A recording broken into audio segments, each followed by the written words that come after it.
Good question.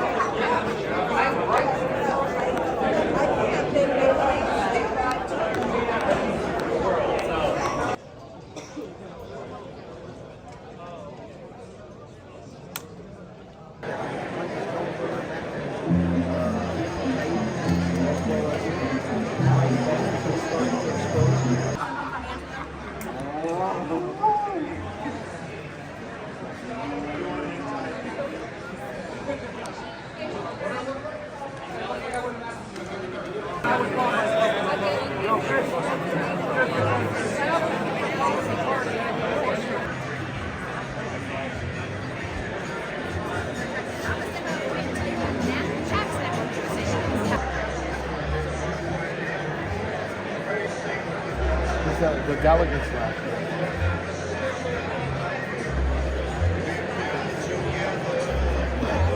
Some of you could share some of your seating with them, it would be great. And then I don't have to come down there like in a dress and, you know, flats, thankfully not heels, and like get in a chair fight. Because that is, I am the chair of the party, but that is like so ugly. I don't want to like fight with people or beg and plead. Like, let's just make room for the delegates, because those are the people you're trying to persuade right now, right? Like, you're already sold. Our delegates are not sold. And President Trump is here to try to sell them and talk to their concerns. We want to make sure they're heard. So let's take like 5 or 10 minutes to try to sort it out so I don't have to have security get involved. First 4 rows plus tables. Some angst in the audience, but First 4 rows plus tables. Tables had reserve signs on them too. But hear me out. It was a vote. Let's start with the first 4 and see what progress we can make. We're going to start. Rights. And but Vivek was talking about the essence of it. Oh, man. So Vivek was on stage discussing how he's been advising Trump for a while. They had a lot of conversations, obviously. He said, the thing about CBDC is he said something, so put Trump on the side. Central bank digital currency. Yes, I'm sorry, central bank digital currency. And just like that, as you asked for clarification for the viewers, Trump asked Vivek for clarification. Hang on, tell me more about CBDC. Tell me what it is. He explained, you know, if the government doesn't like you, they shut off the tap. You can't access a credit card. It's a social credit score system and all of that. And then he heard Trump, they agreed shortly after talking.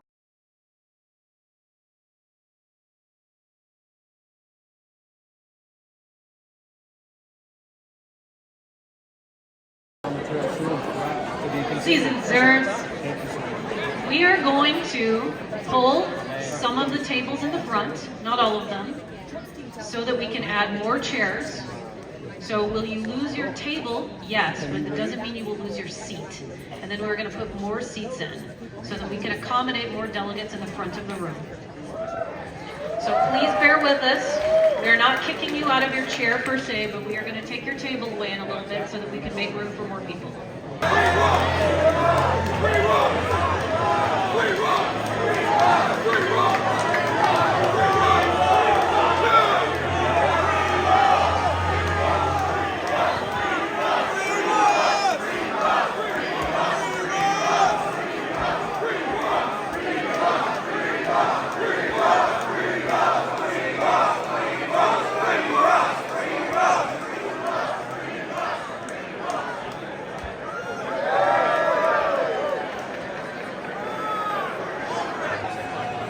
So, do you want to just walk me through, as a delegate, what just went on over the last hour here? So, we've actually been here in the room since about 5:30. We left the convention hall at 5. It took us a little bit to get through TSA. There are Secret Service agents and TSA agents providing security for people coming through the door. There wasn't really a lot of prep and advance warning on what the security measures were going to be. There was just a sign posted right outside security, so a lot of people got up to the front of the line and realized they could bring in lighters, vapes, any containers that had fluids in them, even if it was sealed and closed. So it was very much like going to the airport.